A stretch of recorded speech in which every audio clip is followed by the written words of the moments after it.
abatulaba abalaba emboozi z'omukenkufu mbaniriza nnyo mwebale kulaba mwebale goberera tuli basanyufu nnyo olw'okubalaba nti mutuwa obuwagizi obwo bwe butufuula obw'enjawulo era tukugamba tutya ntiita omuntu yenna atalabanga ku mboozi z'omukenkufu muyita asembere n'oyo yali aziwuliddeko naye nga tafangayo kuteeka mu maanyi kugoberera naye muyite omugambe emboozi ya leero nkulu nnyo era mu mbeera yo mutawaani waffe Barunabba Zebedaayo ne Zaakayo ne Maulana nga bwe mbadde mbagambanga nti bava ku limooti mawulire gasanyu nagala bagawulire bannamboozi z'omukenkufu bonna mubayite basina Sundowner bana Prof Bioresearch bamboozi z'omukenkufu ba sente zimera ku miti bonna abakyuma kiwagala kyuma obagamba batya nti bagambe nti ekyaleero kisufu bwe bati bannabagawulira amawulire agatambula mu nsi eno amawulire gagamba gatya nti omukenkufu Nyanzi yalondeddwa kuwa kamishona wa sayansi kiyitirivu lwabadde lunaku lwakutaano ng'ebbaluwa etuuka nga ndowooza nti ebbaluwa ezaffe zino ez'embaga kumbe evudde owa minisita wa sayansi ne tekinologi ne innovation ng'agamba atya ng'agamba nti omukenkufu tukulonze mu mbeera ey'okulaba nti tukuveetinze oba tukukebedde by'obadde okola akakiiko akakulu akatuwa amagezi era n'akalala akekeninya tukizudde nti osaana okiikirire abantu baffe aba Uganda Small Scale Uganda Small Scale Industries abantu baffe abatandikawo emirimu mukimanyi bulungi nti bannayuganda abatandikawo kampani naye tezisinga tezisukka myaka 5 egisooka tebajaguza birthday yaabwe ey'okutaano kampani zitandikibwako 9 ku 10 tezisurvivinga kulaba birthday yaabwe eyakutaano n'olwekyo tukulabye nga gwe omutuufu okutuwa ku magezi n'okulaba nga bwe tunaaba tutegeka poliisi ebintu ebikosa banneekolera janga abatandikawo emirimu ba small scale ne ba medium scale otuwe ku magezi otulete ebirowoozo ebyo ebirungi ebyo byotera okubawa amaanyi g'obawa ng'oyita mu mboozi z'omukenkufu n'akanyomero k'omukenkufu tukuwadde obwa memba wano nga ex official member era ojja kutuulanga ne kakiiko akawaggulu aka National Council for Science and Technology abantu bonna ne bakuba mu ngalo obubaka obukulisa obwebaza ne busaasaanira emikutu gyonna nga bannayuganda bonna bagamba nti leero minisita ne gavumenti yanyize golden button kubanga omukenkufu ye musajja omutuufu okukiikirira abantu baffe naddala mu kisaawe kino ekya science and technology era ye omusajja alina ebirowoozo ebirungi ebisobola okutwala eggwanga lino maaso ebbaluwa bweti bwe yafaananye nange neneebaza nensooka neneebaza Mukama Katonda kubanga teri bukulu butava eri wa Katonda teri bukulu butava eri Katonda Katonda yagaba obukulu nzaani afuuka science commissioner naye abantu bagamba nti walk the talk ebintu olina obikolerera n'olwekyo nja kwebaza Minisita Dr. Monica Musenero Masanza nja kwebaza ministry ya oba enteekateeka ya STI Office of the Minister for Science, Technology and Innovation nja kwebaza bannayuganda bonna mwebale nnyo okutuusaamu obwesige mutugoberera obubaka obwo bwe musaasaanya mu Uganda obwa kyuma kiwagala kyuma sente zimera ku miti butuuse ku bantu baffe bano ba decision maker ne bagamba omukenkufu mu kifo ky'okumukuumiranga wabweru w'effumbiro kayingira mu ffumbiro asese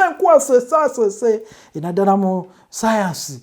tusobole okugenda mu maaso tufaanane Singapore n'olwekyo oli bwawulira nti kati science commissioner nga musaayi muto nnyo naye tumaze ebbanga ddene tugenda weza emyaka 10 nga tuli mu kisaawe kino ekyokusitula embeera z'abantu muziramu abatugoberera mubiraba bulungi nnyo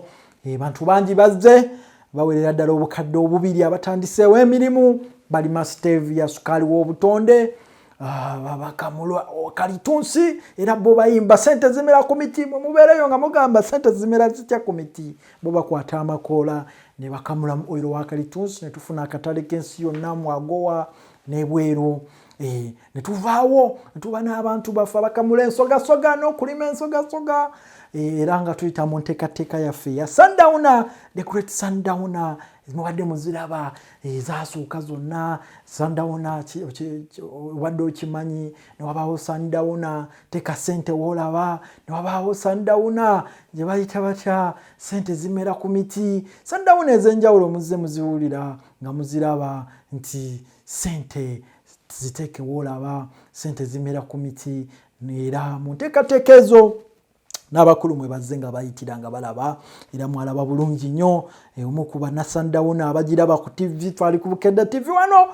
President wa Uganda nakuba akasimu n'agamba Mukenkufu Nyanzi nange ndetera ku kitabo ekyo ssente zimera ku miti nsomeko era mu State House Mukenkufu n'enkiika era mbeera eyo yavaayo naye akkiriza naye era mu mbeera eyo tugamba tutya nti era nali wabweru wafumbiro mu decision zino ezikolebwa mu Uganda kubanga bw'oba olina science ono yonna ng'ate olina obubaka bw'abantu bonna bw'osisinkanye bukadde n'obukadde mu nteekateeka zaffe wali ku Equatorial ku Prof by Research ate bw'ogattako ne zisandawuno n'emisomo mingi nnyo egitegekebwa Vision Group Vest Money emisomo gyonna egyo egitegekebwa Obwakabaka bwa Buganda CBS Piwosa